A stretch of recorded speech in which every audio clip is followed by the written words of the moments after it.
نعرے تکبیر، اللہ اکبر۔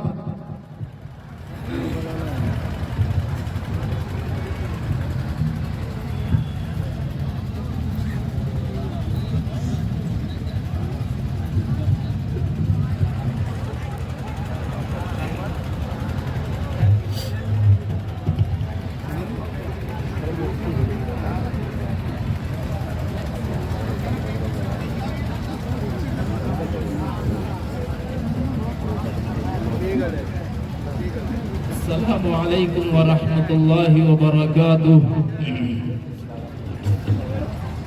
الحمد للہ رب العالمین والعاقبۃ للمتقین والصلاة والسلام على سیدنا محمد وآلہ واصحابہ اجمعین، اما بعد فاعوذ باللہ من الشیطان الرجیم، بسم اللہ الرحمن الرحیم۔ انا نحن نزلنا الذکر وانا له لحافظون۔ وقال اللہ سبحانہ وتعالی فی موضع آخر، لو انزلنا هذا القرآن على جبل لرأيته خاشعا متصدعا من خشية الله وتلك الأمثال نضربها للناس لعلهم يتفكرون۔ صدق الله مولانا العظيم وصدق رسوله النبي الكريم، ونحن على ذلك لمن الشاهدين والشاكرين والحمد لله رب العالمين۔ وقال النبي صلى الله عليه وسلم، خيركم من تعلم القرآن وعلمه، أو كما قال عليه الصلاة والسلام۔ خودی کو کر بلند اتنا کہ ہر تقدیر سے پہلے، خودی کو کر بلند اتنا کہ ہر تقدیر سے پہلے، خدا خود بندے سے پوچھے بتا تیری رضا کیا ہے۔ خدا خود بندے سے پوچھے بتا تیری رضا کیا ہے۔ آپ حضرات کا جمع غفیر دیکھ کر انتہائی خوشی ہو رہی ہے، لیکن جب میں اپنی نظر کو تھوڑا اوپر اٹھاتا ہوں ان حضرات کی طرف جو کسی دنیاوی مجالس کی طرح سے اس مجلس کو سمجھ رکھا ہے، تو افسوس ہوتا ہے کہ یہ دینی مجلس تھی، ان کو خاموشی کے ساتھ، ادب کے ساتھ، بلا آپس میں گفتگو کے بات کو سننا چاہیے۔ ان لوگوں کو بھی دیکھ کر افسوس ہو رہا ہے جو اپنا قیمتی وقت لے کر کے آئے، اپنی نیند کو قربان کر کے آئے، دور دراز سے آئے، لیکن روڈ پر سیر و تفریح میں لگے ہوئے ہیں۔ ان کی طرف جب دیکھتا ہوں تو افسوس ہوتا ہے اور دل روتا ہے کہ کاش ان کو کوئی سمجھاتا کہ یہ کہاں آئے ہیں، کاش انہیں کوئی سمجھا دیتا کہ آپ کس مجلس میں آئے ہیں اور آپ اپنی رات کو بابرکت بنانے کے لیے آئے ہیں، کوئی انہیں سمجھا دیتا۔ اس لیے تمام لوگوں سے گزارش ہے جو حضرات جہاں کہیں بھی کھڑے ہیں وہ بیٹھ جائیں۔ مجلس کا یہی ادب ہے کہ بات کو بیٹھ کر کے سنا جائے اور اس نیت سے سنا جائے کہ جو بات اس تخت سے، اس کرسی سے کہی جائے گی وہ انشاءاللہ ثم انشاءاللہ ہر مقرر انشاءاللہ الرحمن قرآن اور حدیث کی روشنی میں بات کریں گے، ہم ان کی بات پر عمل کریں گے۔ اس جذبے کے ساتھ آپ حضرات آئے ہیں، اسی جذبے کے ساتھ آپ کو بات سننا ہے۔ اللہ تعالی ہم سب کو بات سننے کی اور اس پر عمل کی توفیق عطا فرمائے۔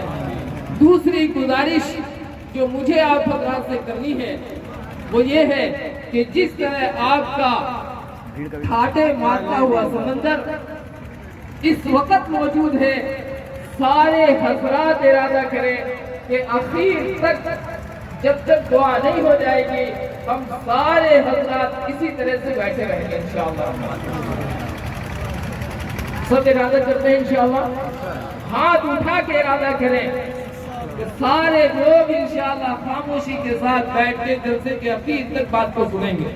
اللہ تعالیٰ عمل کی توفیق عطا فرمائے۔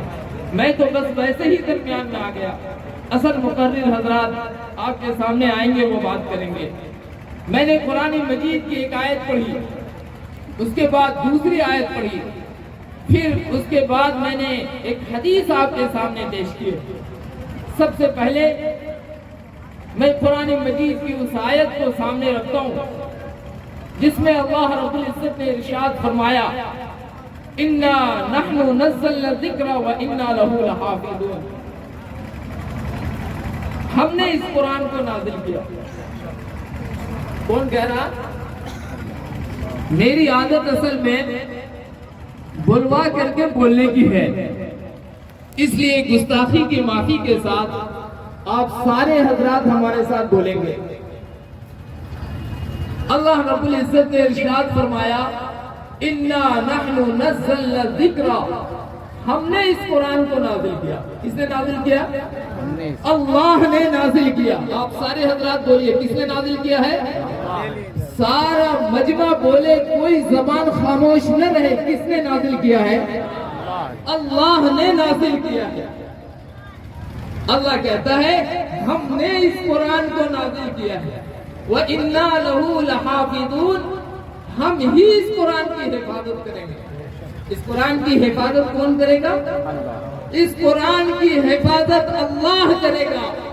جب تک یہ دنیا باقی رہے گی، اس قرآن کے زیر و زبر میں، اس قرآن کے لفظ میں، اس قرآن کے حرکات میں، اس قرآن کے سکون میں، اس قرآن کے جذب میں، اس قرآن کی کسی آیت میں رد و بدل نہیں ہو سکتا۔ خدا کی قسم قیامت تک کوئی رد و بدل نہیں ہو سکتا۔ سبحان اللہ۔ کوئی شخص یہ چاہے کہ ہم 30ویں پارے کی آیت کو اٹھا کے پہلے پارے میں ڈال دیں اور پہلے پارے کی آیت کو اٹھا کے 28ویں پارے میں ڈال دیں، 20ویں پارے کی آیت کو اٹھا کر کے 10ویں پارے میں ڈال دیں، خدا کی قسم ہمارا حافظ پڑھنا شروع کرے گا اور بتا دے گا کہ یہ پہلے پارے کی آیت نہیں ہے، یہ تو 30ویں پارے کی آیت ہے، یہ 10ویں پارے کی آیت نہیں ہے، یہ تو 20ویں پارے کی آیت ہے۔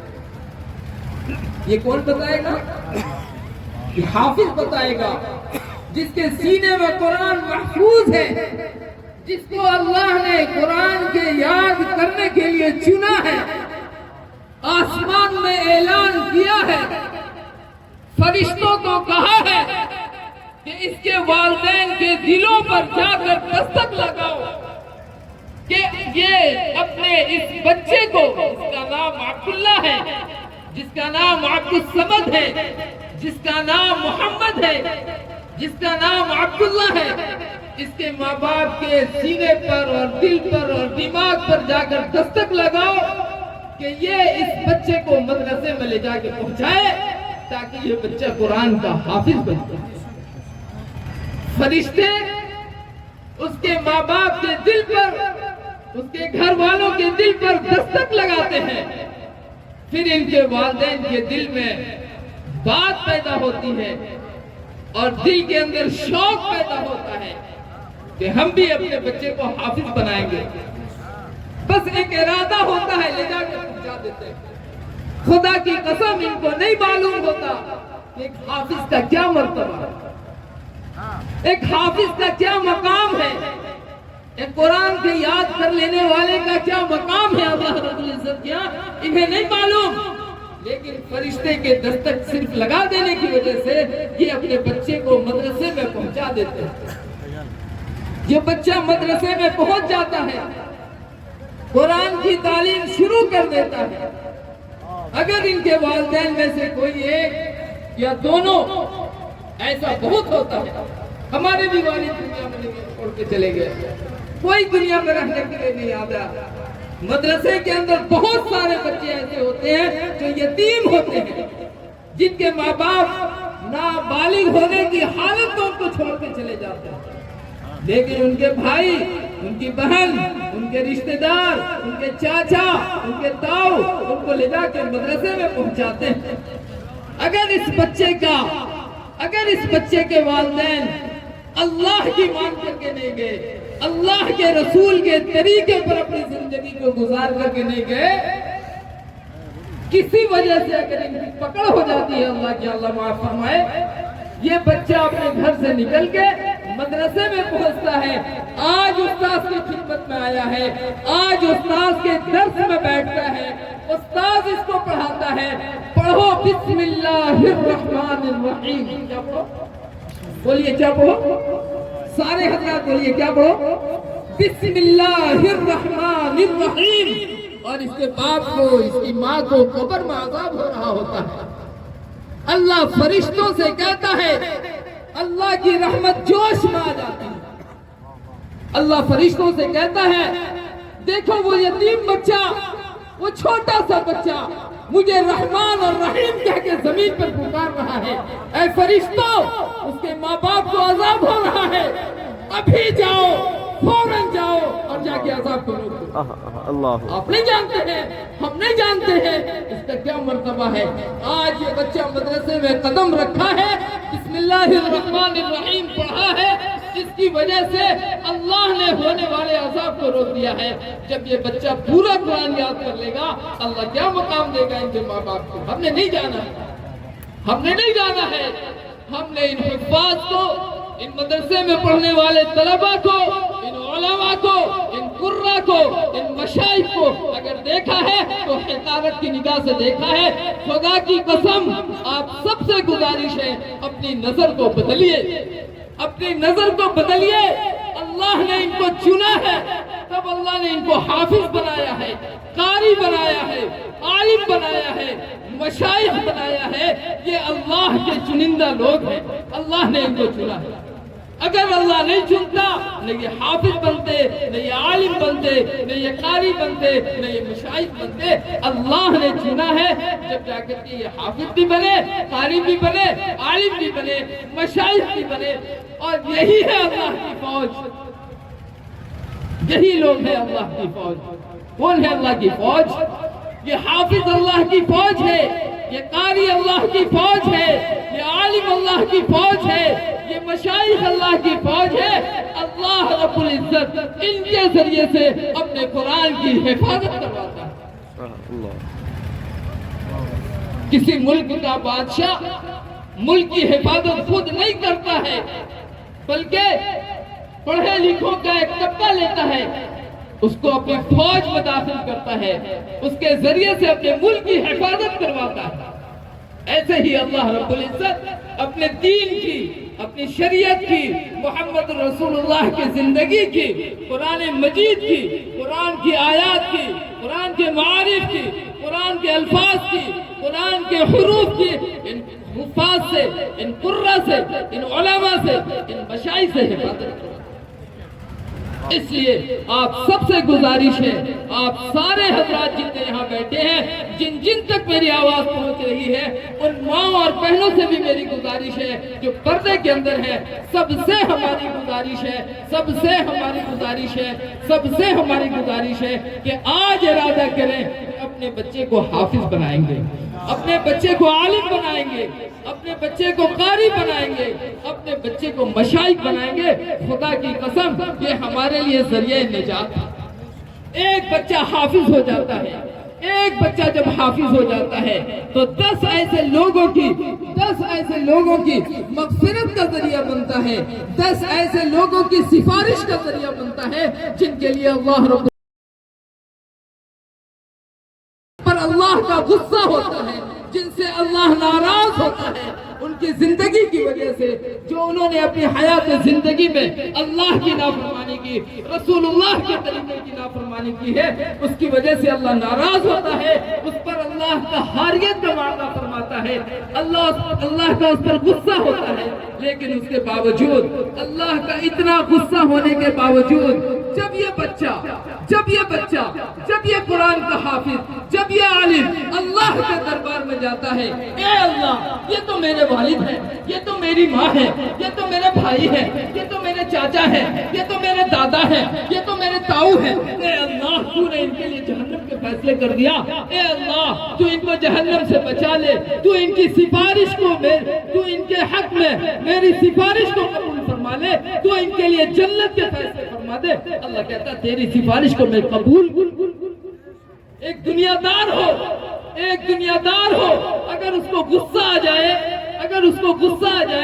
بیٹے کو اگر غصہ آ جائے تو باپ کی نہیں سنتا ہے، ماں کی نہیں سنتا ہے، رشتہ دار کی نہیں سنتا ہے، استاد کی نہیں سنتا ہے، اپنے پڑھانے والے ٹیچر کی بھی نہیں سنتا ہے۔ کیوں کہ وہ اس وقت غصے میں ہے۔ لیکن اللہ وہ ذات ہے جو غصے میں ہونے کی حالت میں اس بچے کی سفارش کو اس شخص کے بارے میں جس کے لیے جہنم کا فیصلہ ہو گیا، اللہ اس کی سفارش کو قبول کر لیتا ہے۔ کہیے سبحان اللہ۔ اپنے بچے کو حافظ بنائیں گے؟ کہیے بنائیں گے؟ سب کہیے انشاءاللہ اپنے بچے کو حافظ بنائیں گے۔ سب کہیے اپنے بچے کو حافظ بنائیں گے۔ آپ نہیں جانتے ہیں، آپ نے مدرسے میں لا کے پہنچا دیا، کیا ہو رہا ہے؟ یہ بچہ پڑھ رہا ہے، آپ اس کو لے کے اپنے گھر سے مدرسے میں پہنچانے کے لیے نکلے۔ خدا کی قسم جب اس نے اپنا پاؤں اپنے گھر سے باہر نکالا، یہ اللہ کے راستے کا مجاہد ہے، اللہ کے راستے کا مجاہد ہے۔ اسے ثواب ملتا ہے، اسے ایک ایک عمل پہ ثواب ملتا ہے۔ اس کے اٹھنے پر، اس کے بیٹھنے پر، اس کے کھانے پر، اس کے سونے پر، اس کی ہر صبح و شام میں، اس کے ہر لیل و نہار میں اس کو ثواب ملتا رہتا ہے۔ اسے نہیں معلوم، اس کے گارجین کو نہیں معلوم، اس کے گھر والوں کو نہیں معلوم، اس کے رشتہ دار کو نہیں معلوم، لیکن اللہ فرشتوں کو مقرر کر دیتا ہے اور فرشتوں سے کہتا ہے ہر وقت، ہر آن، ہر لمحہ، ہر صبح و شام، ہر لیل و نہار ثواب لکھتے رہو میرے فرشتوں، کیونکہ یہ اللہ کے راستے کا مجاہد ہے۔ حتیٰ یرجع، جب تک یہ واپس نہ آ جاتا اپنے گھر کو، یہ اللہ کے راستے کا مجاہد ہے، اللہ کے راستے کا مجاہد ہے۔ اس لیے آپ سب ارادہ کیجئے اپنے بچے کو حافظ بنائیں گے، عالم بھی بنائیں گے۔ اگر یہ بچہ حافظ بن جاتا ہے تو 10 آدمی کی سفارش کرتا ہے، اگر یہ بچہ عالم بن جاتا ہے تو آپ کو معلوم کتنے لوگوں کی سفارش کرتا ہے؟ آپ کو معلوم ہے؟ یہ بچہ جب عالم بن جاتا ہے تو 400 ایسے لوگوں کی اللہ کیا سفارش کرے گا جس کے لیے اللہ نے جہنم کے فیصلے کر دیا۔ میں آپ کو بتاؤں کوئی خاندان ہو، کوئی قبیلہ ہو، کوئی گھرانہ ہو، ہر گھرانے کا اگر تعلق دیکھا جائے تو یہ چاچا کا گھر ہے، یہ تاؤ کا گھر ہے، یہ دادا کا گھر ہے، یہ نانا کا گھر ہے، یہ ماموں کا گھر ہے، یہ خالہ کا گھر ہے، یہ پھوپھی کا گھر ہے۔ اگر اس طریقے سے نکالا جائے رشتہ داری کو تو ہر گھر کا زیادہ سے زیادہ تعلق 40 گھروں سے ہوتا۔ کتنے گھروں سے ہوتا؟ 40 گھروں سے ہوتا، 40 گھروں سے۔ اور ہر گھر میں کم و بیش جو آدمیوں کی تعداد ہے وہ 10۔ کتنی تعداد ہے؟ 10، اس سے زیادہ نہیں۔ کسی میں اس سے زیادہ ہے تو کسی میں اس سے کم ہے۔ اگر ایک خاندان نے پورے خاندان نے اللہ کی نافرمانی کی، کبھی روزہ نہیں رکھا، کبھی حج نہیں کیا، کبھی زکوٰۃ ادا نہیں کی، کبھی نماز نہیں پڑھا، شراب پیا، جوا کھیلا، حرام خوری کی، اللہ کی نافرمانی کی، اس خاندان کا ایک بچہ اگر حافظ ہوتا ہے، اللہ نے اس پورے خاندان کے لیے 40 گھرانوں کے لیے اگر اللہ نے جہنم کے فیصلے کر دیا ہے تو بھائیوں میں آپ کو بتاؤں کہ اس 40 کے 40 گھرانوں کی سفارش یہ بچہ جو عالم بنا ہے آپ کا وہ سفارش کر لے گا۔ میں اپنی بات کو ختم کرتا ہوں، چونکہ بات اصل مقدر حضرات کی ہونی ہے، درمیان میں ویسے ہی آ گیا، چونکہ حافظ صاحب کا حکم تھا اس لیے میں آ گیا درمیان میں۔ اس لیے گزارش ہے آپ حضرات سے کہ اپنے بچوں کا رخ مدرسے کی طرف کیجئے۔ ہم اس سے ہرگز منع نہیں کرتے کہ آپ اسے دنیا میں پڑھائیے، آپ دنیا بھی پڑھائیے، لیکن اس سے پہلے دینی تعلیم دلائیں۔ دینی تعلیم ضروری ہے۔ دینی تعلیم ہوگی تو گانا رکے گا، دینی تعلیم ہوگی تو شراب رکے گا، دینی تعلیم ہوگی تو ڈی جے رکے گا، دینی تعلیم ہوگی تو گیس کے طریقے پر ہمارے گھر میں جو شادیاں ہو رہی ہیں وہ شادیاں رکیں گی۔ میں آپ کو بتاؤں 50 گاڑیوں کی قطار جاتی ہے، 40 گاڑیوں کی قطار جاتی ہے، وہاں جاتے ہیں، نکاح پڑھواتے ہیں، امام صاحب بیچارے نکاح کے خطبے میں کہتے ہیں النکاح من سنتی وقال فمن رغب عن سنتی فلیس منی۔ آپ صلی اللہ علیہ وسلم کی حدیث پڑھتے ہیں نکاح میری